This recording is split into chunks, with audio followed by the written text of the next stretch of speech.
So I wanted to now talk through some digital analysis tests with you, and for the most part, I have utilized my AP file still for this one. And what we wanted to talk through are the various digit tests that you can run, but then some more, I would say advanced items such as number duplication, round numbers, uh, the RSF relative size factor, which we'll talk through, which you tend to do that by vendor, and then the round multiples by vendor as well. So those are kind of the vendor testing that we'll do towards the end of the presentation. And as kind of a side note, and I put it in the slide here, based on another video we gave, presentation Jim and I gave, probably about 7 months back here now. I talked through how to calculate a digital analysis score where you could kind of score together a variety of the tests that we're talking about. So, take a look at that. It's more kind of a added bonus here for you, but something to definitely take a look at. That link will go out to YouTube, and you can freely watch the video and learn more about that kind of item. But with last said is the relative size factor. What this does is it identifies the largest to the next largest item for a vendor, and it gives you this RSF factor, which is column D. So, if I have a $100 item and a $110 item, and the 110 is the largest and 100 is the second largest in that data set, I believe it's like 1.1 would be my relative size factor. So it's something where how much is the largest to the next largest. The ones that are like 14.8, where you have 100 and then $1,400 as the largest, that's something where the relative size factor is a lot larger, and obviously something that you might want to look at from an audit point of view, because it can really kind of help in that regard. And what we're going to kind of focus on, because you will get all of these sheets that you can then work with, is this was the digital analysis for relative size factor for invoices, and then round multiples, which we'll kind of talk through in the coming few seconds here. But the invoices paid file, which I may have just skipped over, there it is. I think there's a way, now that I've shown you how hard I am having trouble sometimes in finding sheets, is Active Data actually has this function, open workbooks, and then go to the actual payables sheet that you want, or general ledger sheet that you want. But sometimes it's a little easier to look at, right, than kind of scrolling across the bottom. You can go right to that invoices paid one, be brought right there. So again, the features are a bit endless, and and how you could use it and improve your efficiency with Excel, and I think that's the main goal of it. Anyway, so invoices paid, digital analysis. So there's actually one function that you could select, the digital analysis function. A few things that we can analyze on, but for right now I'm going to select invoice amount that we're going to focus on. We'll maybe just do the first two-digit test, and let me just keep that at that. Maybe let me just do that and add on the number duplication test as well. And what I have now, I'll scroll out so you could kind of see what did it do here. It did a bunch of things in one spreadsheet, for me. I have a first two-digit test down here. I have a first digit test. I have a stratification up here as well. And I was actually trying to, and then I think way down here is this, I think the number duplication factor. But let me now scroll into it so you can actually read what I'm looking at. We have the stratification, just kind of does a quick stratification of what we're looking at. 4,800 items, about $4 million in the data. We then took a look at the first digit testing, which is right here. This is this first digit testing, and then it graphs it, and magically Benford law works. Like Benford's law is here. This is what you got in your data. The first two digits are down below here, and again, kind of a few data points like 70 pop out, and then maybe this one here, 19 pop out. So you can actually kind of take a look at 70 and 19 by just selecting them, by using the drill down functionality that we've been kind of using up till now. And another thing that we can do, and just scroll down here, is we also have this number duplication. Sorry, it's a little hard to. So this one kind of shows you. Let me just scroll up. Here we go. So we kind of have a ranking of 1 through however many, and basically we have 61 items that are $19.42.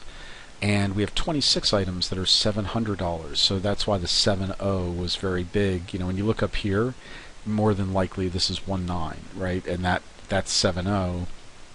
And the reason I like the number duplication test is it really brings digital analysis down to a much more usable kind of level for us. So something that when taking a look at the data itself, I'm not sure if it really matters if 70 or 19 or big numbers.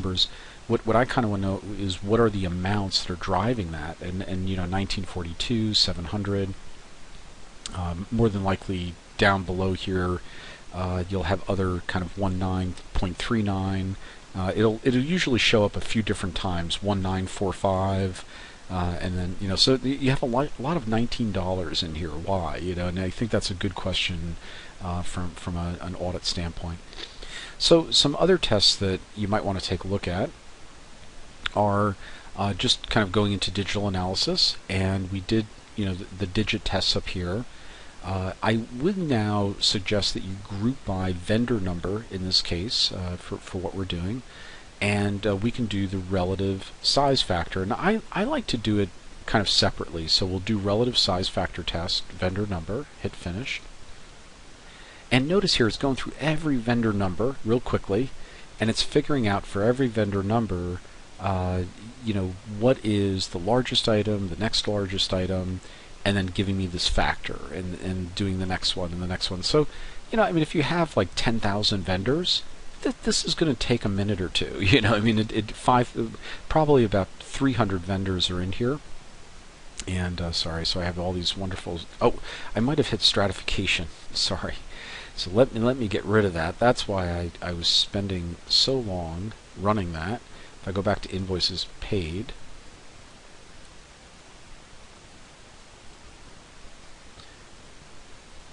So if I go back to my invoices paid file and hit digital analysis, I want to get rid of that include stratified analysis and include that, and just hit relative size factor, vendor number, invoice amount, finished. That goes a lot quicker.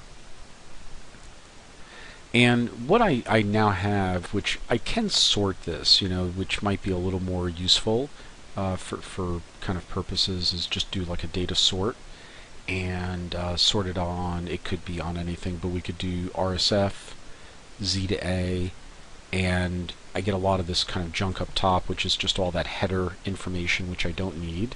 And then back into the numbers, I can look at, this is interesting for vendor number 1907082. I had 2 items, and let me just, sorry for all this junk below.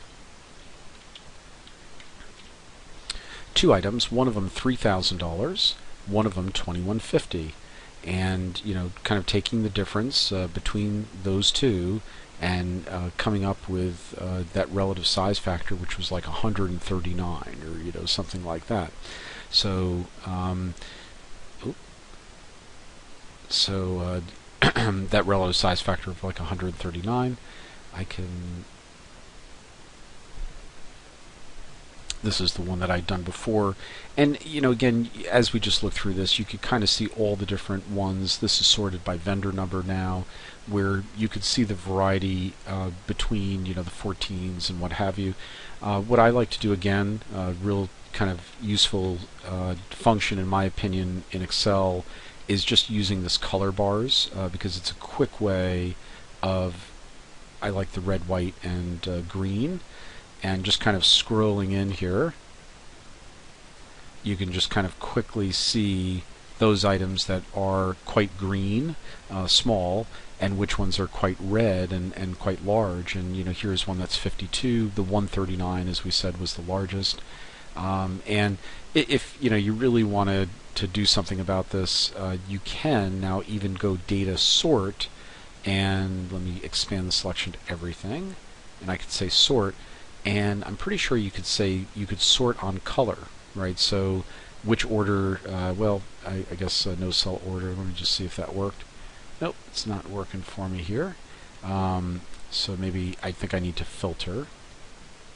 And in this one, we can sort by color, and you can kind of select, which color do you want more so to the top, and it'll kind of sort based on that scenario. So anyway, with that said, I like looking at the colors more so than anything else. I find it a real useful way of kind of drilling down on data. And back to, because I have too many sheets open, let me just go into here and go back to my invoices paid. And I think with digital analysis, the only other thing I wanted to show you is, by summarizing on vendor, the round numbers test. And you have a lot of options. I mean, I'm just going to put in here 1,000 and make the rest of these 0. I mean, you have a lot of options like 5, 50, you can put in whatever you want.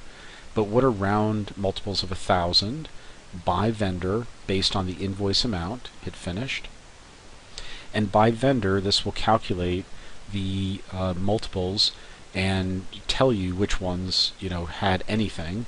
And as we scroll through here, there are not that many. Here's one. There's 100 records for this guy, but there is one. Oh, so I must have added too many items or something. There is just well, actually, bear with me 1 second. I think it may have drilled down or added it to the wrong sequence here. So this item here, I thought it was going to kind of add it. Maybe I need to get rid of that drill down functionality. But we could select, say, that vendor number here, get all of the items for that vendor number, and kind of seek out the one that is the round multiple of 1,000, which should be that 41,000 right there. So, because every other number for them, it does appear to have some other numbers in there that is plaguing it a bit. All right. So, a couple other things that I wanted to kind of show you before we close out, and probably the easiest thing to do here, just bear with me 1 second, is I wanted to jump over to the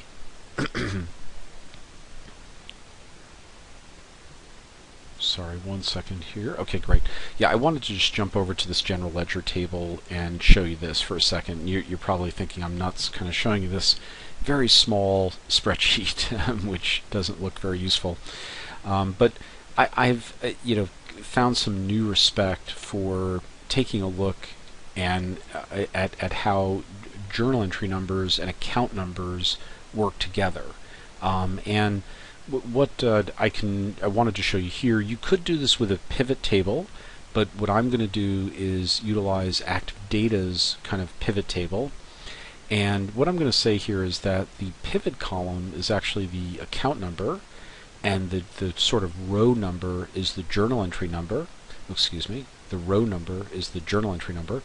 And I guess I could just add the debits here, just to kind of look at it from that perspective. But maybe I do add the credits here as well. Why not? Maybe I'll just, for right now, let me just do the debits. What this will do, I didn't want to create a spreadsheet that's too large, but for every account number that shows up in a journal entry, it's going to basically create a column for it. Now, the spreadsheet that I'm working with right here isn't the biggest because it's still saved in an XLS format. So, bear with me. So you don't get as many items as you do get in the new version of Excel. I mean, there's a lot here, right? IV, I don't know what number, probably calculate this for you if I can figure this out here. Yeah, I'm not. I was trying to figure out how many cells. Yeah, I think it's 256 is what you have in for your use here. But for the most part, you probably don't care beyond maybe 50 in debits.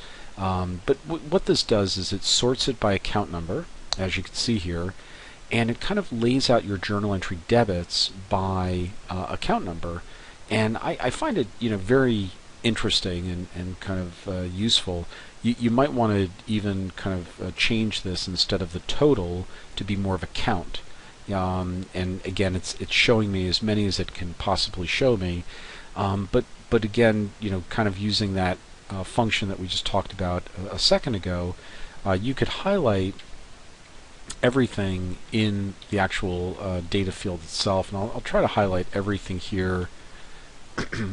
And let me just see here if I can just quickly kind of highlight the data itself. Still really kind of stuck on this conditional formatting because how useful it is. But again, now that I've highlighted all of that, I can make it really small again and just kind of look for the large green items and the large red items that might present themselves within the data itself. And you can start to see kind of those pockets of entries where there is a lot of activity, happening for a particular debit and kind of a high level of count versus kind of other sections within the data. So, what's interesting, I mostly am showing you that you can create pivot tables pretty easily here with Active Data and utilizing this summarize command. But you also, what you can also do is in more of a practical way is kind of take a look at your journal entry numbers in a more, or basically your journal entries by account and where it's posting to the particular general ledger. So again, something to take a look at.